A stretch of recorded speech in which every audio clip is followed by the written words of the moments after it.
Hey guys and gals, Shane Stevenson, Buffalo Naval Park, and hope you enjoy this short little video about getting a museum ship in Erie, Pennsylvania. All right, let's have the caveat, let's have the caveat though, that there currently is the Erie Maritime Museum and the Brig Niagara down in Erie, Pennsylvania, which is tourable, and for the Brig Niagara, you can actually take tours and cruises on her. Right, but this is a more recent endeavor by the Oliver Hazard Perry Shipyard, which is a 501c3 organization started roughly in late 2019, early 2020. So I've got a PowerPoint, and let's get to that. Okay, a museum ship in Erie, PA. All right, so a little about the overview. They are interested in getting the Halyburton FFG 40. All right, I'll talk a little bit about the ship in a few minutes. But why Erie, Pennsylvania? All right, currently there is, as I just mentioned, there currently is a museum ship in Erie, all right, with the Brig Niagara. But it was important for the Battle of Lake Erie, which took place at Put-in Bay in Ohio on 10 September 1813. There was a very large shipyard on Presque Isle, which is just a peninsula off of Erie, Pennsylvania. And in 1812, Daniel Dobbins, who was a famous maritime trader here locally in the Northeast and around Lake Erie, was commissioned to construct 4 boats, again in 1812. Erie was chosen because it was kind of a centralized location to receive raw or finished materials, but it was still an extremely difficult endeavor. At that time, Erie was a village of about 500 people. Buffalo was also a village of about 500 people. Cleveland was a hamlet of about 50. And Pittsburgh was the largest town with about 6,000 people already by 1812. And so up until that point, Buffalo had the only naval shipyard in Lake Erie. All right, but it was under constant threat from the British, which was only across the Niagara River. So there was a threat to cannons, bombardments, crossings, and then having the British Army actually on American soil.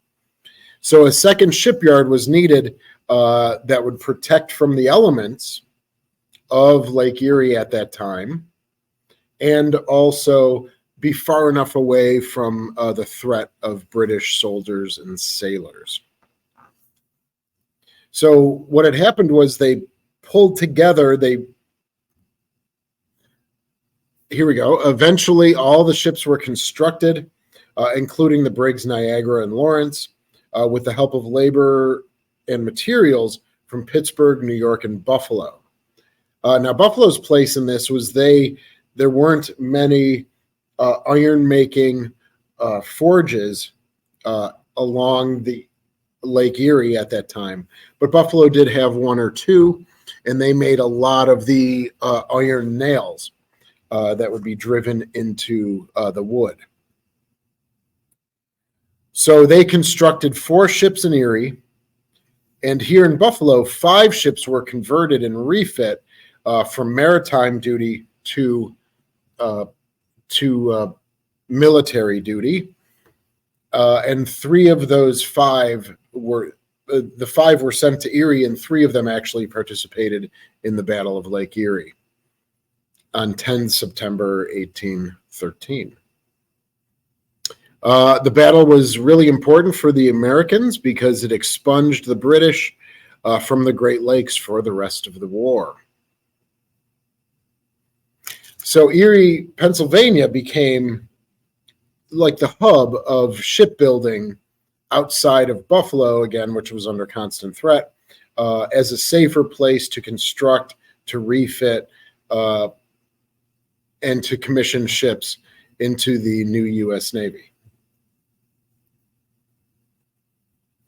So a little bit about the Halyburton itself. All right, FFG 40, one of 71 Oliver Hazard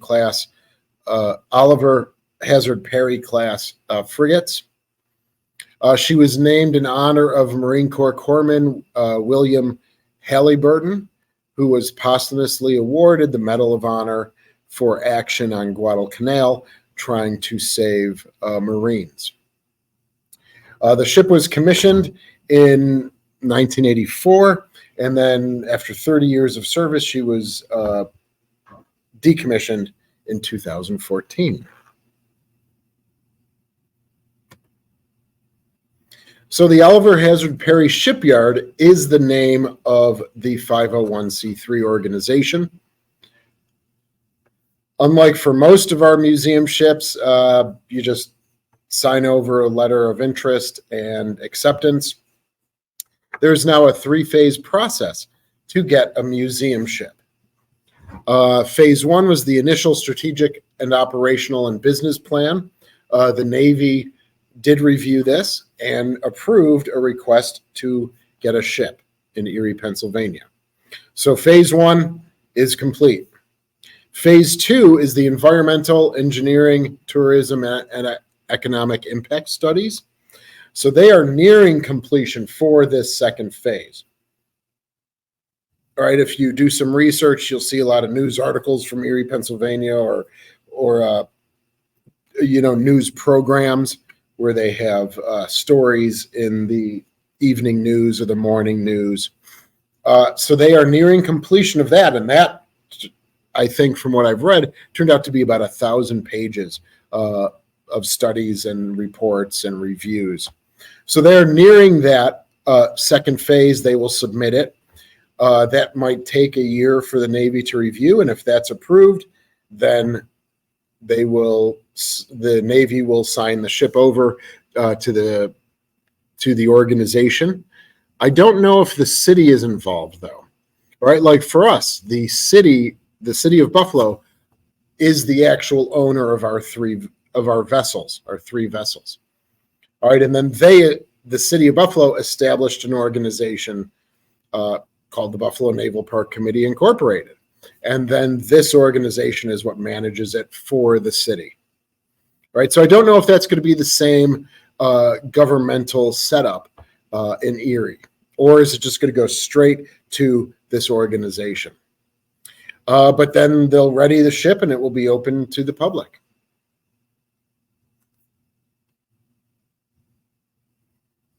All right, if you'd like more information on this boat, the ship, or the work that they're doing, I'll embed these also in the description.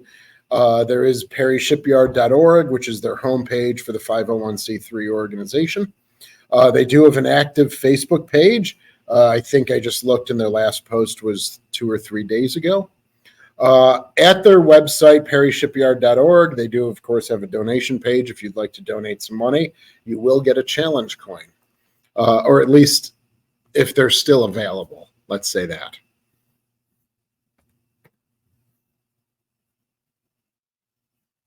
And we also, you'll see a little video. That they did a graphic design, a 3D rendering of the museum and the ship. And I will embed that also into the description as well. So it would be quite interesting. We have the Cod in Cleveland. We currently have the brig Niagara in Erie, Pennsylvania. And of course, us here in Buffalo. And if the Erie, Pennsylvania, the Oliver Hazard Perry Shipyard organization gets another one, that would be a nice little horseshoe of museum ships that people can visit, just traveling 3 hours from Cleveland to Erie and Erie to Buffalo, or Buffalo, Erie to Cleveland. So thank you very much. I hope you enjoyed this video. Please leave comments. What do you think about having a frigate, which I don't believe is represented in our museum fleet, just off the top of my head. I don't think a frigate is represented. So let me know your thoughts in the comments section. And thanks as always for your support here at the Buffalo Naval Park. And we will see you again tomorrow.